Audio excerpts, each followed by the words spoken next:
and that will be more meaningful for them, and that helps them to create their own learning, right? Their own learning process, right?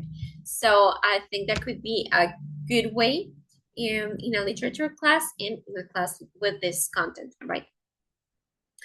And in part D, um, and the students have 25 minutes to find a gap in the text connected to their own life and write a full paragraph.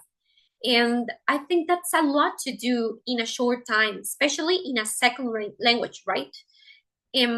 So remember that they are seventh graders. They are learning to make good sentences. So they do not know how to write a paragraph. So I know that with a guide, you could help them to create a paragraph, but this could be kind of hard for them. So what I recommend you is to split this into two shorter activities, right? Or give students less text to search through. But this activity is really meaningful. I really like it, but I think it deserves more time to develop this activity in an appropriate way, right? And finally, with the last part, I really loved it because we want students to wrap up everything that we saw or that we studied in the class, right?